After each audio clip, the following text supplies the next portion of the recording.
बिस्मिल्लाहिर्रहमानिर्रहीम अस्सलाम वालेकुम। Welcome back to my channel Madiha food vision में। आज मैं अपने दोस्तों के लिए लेके आई हूँ बहुत ही मज़ेदार सी रेसिपी राजमा बनाने की कि मैं इसको किस तरह से बना रही हूँ। रेड बीन्स जिसको हम लोग कहते हैं आम ज़ुबान में। तो इसको मैंने रात भर पहले 300 ग्राम मैंने ये राजमा लिए हैं। इनको रात भर के लिए मैंने भिगो के रख दिया। सुबह उठ के मैंने इसको प्रेशर कुकर में 1 खाने के चमचे नमक के साथ इसको बॉयल कर लिया अच्छी तरह से। आप लोग देख सकते हैं ये अच्छी तरह से बॉयल हो चुके हैं। तो ये और अब मैंने इसके लिए जो चीज़ें मुझे चाहिए होंगी, टमाटर है मेरे पास से 2 मैंने लिए हैं, इनको इसके ऊपर से छिलका उतार के रख लिया है। और साथ में मैंने 2 मीडियम साइज़ के मैंने प्याज लिए हैं, इनको मैंने काट के रखा हुआ है। लहसुन अदरक का मैंने चॉप करके रखा हुआ है। धनिया है हमारे पास। तो मैं इसको किस तरह से बना रही हूँ, ये बहुत ही मज़ेदार बन के तैयार होगा इंशाल्लाह। तो आए हम लोग अपनी रेसिपी बनाना स्टार्ट करते हैं। कढ़ाई में मैंने 1/2 कप ऑयल ले लिया है। जो ऑयल हमारा अच्छी तरह से गर्म हो चुका है, अब मैं इसके अंदर प्याज ऐड कर रही हूँ जो कि मैंने काट के रखे हुए थे। गोल्डन ब्राउन होने तक हम लोगों ने प्याज हमारे गोल्डन ब्राउन होने तक हम लोगों ने इसको अच्छी तरह से फ्राई कर लेना है। जब ये गोल्डन ब्राउन हो जाएंगे तो फिर मैं आपको दिखाती हूँ।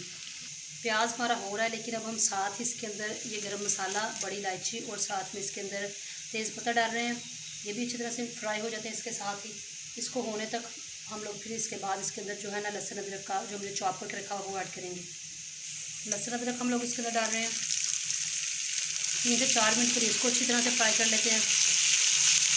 तीनों चीज़ें हमारी अच्छी तरह से फ्राई हो चुकी हैं। आप लोग इसका कलर देख सकते हैं। अब मैं इसके अंदर टमाटर ऐड कर रही हूँ और साथ ही हरी मिर्चें भी।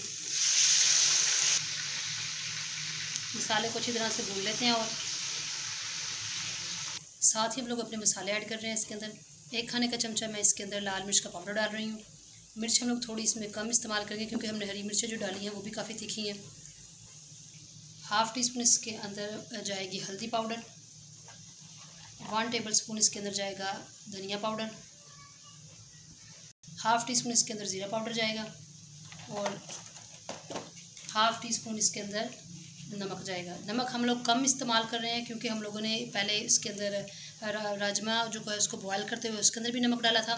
तो इसलिए ये 1/2 टीस्पून इसके अंदर मैं नमक ऐड कर रही हूँ। आप लोग टेस्ट के हिसाब से कम या ज़्यादा बाद में कर सकते हैं।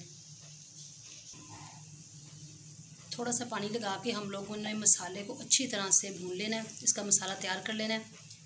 इसके बाद हम लोग इसके अंदर जो है ना राजमा डालेंगे। मसाला हम लोगों ने भून लिया, आप लोग देख सकते हैं इसका कलर भी निकल आया है कितना खूबसूरत सा। अब हम लोग इसके अंदर ये जो हमारे रेड बीन्स हैं ये ऐड कर रही हूँ और इसकी बुनाई कर लेते हैं हम लोग अच्छी तरह से। तकरीबन 5 से 6 मिनट तक हम लोगों ने इसको अच्छी तरह से भून लेना है। इसकी बुनाई हम लोगों ने अच्छी तरह से 5 मिनट हम लोगों ने इसकी अच्छी तरह से बुनाई कर ली है। अब मैं इसके अंदर पानी ऐड कर रही हूँ और पानी मैं इसके अंदर वही ऐड कर रही हूँ जो इसका बचा हुआ था, क्योंकि मैं सादा पानी इस्तेमाल नहीं करी क्योंकि इसके अंदर थोड़ा टेस्ट भी है और नमक जो हम लोगों ने डाला था वो भी है। तो इसके साथ मैंने इसकी ग्रेवी बनाने के लिए मैंने थोड़ा सा पानी ऐड किया है। अब मैं इसको ढाँप कर तकरीबन 4 मिनट के लिए पका लेती हूँ और फिर 4 मिनट के बाद मैं आप लोगों को दिखाती हूँ। ये ऑलमोस्ट कंप्लीट हो चुके हैं हमारे पक्के, आप लोग देख सकते हैं। इसके अंदर जो मैंने थोड़ी सी ग्रेवी रखनी थी मैंने वो भी रखी है। तो अब मैं चूल्हे को करती हूँ बंद और मैं इसको आप लोगों को इसकी डिश आउट करके इसकी फाइनल लुक आप लोगों को दिखाती हूँ। जी, तो आप लोग फाइनल लुक देख सकते हैं हमारे राजमा चावल की माशाल्लाह से कितने ज़बरदस्त ये बन के तैयार हुए हैं। इसका जायका भी बहुत ज़बरदस्त है। तो आप लोगों ने मैंने इसकी में ग्रेवी थोड़ी सी इसलिए रखी थी क्योंकि मैं इसको चावलों के साथ सर्व कर रही थी। अगर आप लोग ये आप लोगों पर डिपेंड करता है, अगर आप इसको रोटी या पराठे के साथ सर्व करना चाहते हैं तो फिर इसमें ग्रेवी थोड़ी कम रख सकते हैं। तो ये बहुत ही ज़बरदस्त लाजवाब से बन के हमारे तैयार हुए हैं। आपने इस वीडियो को ज़रूर घर में ट्राई करना है और मुझे कमेंट सेक्शन में बताना है कि आपको मेरी ये वीडियो कैसी लगी।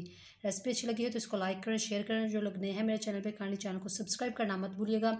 अपनी ढेर सारी दुआओं में मुझे याद रखिएगा और नेक्स्ट वीडियो तक के लिए मुझे इजाज़त दीजिए। अल्लाह हाफिज़।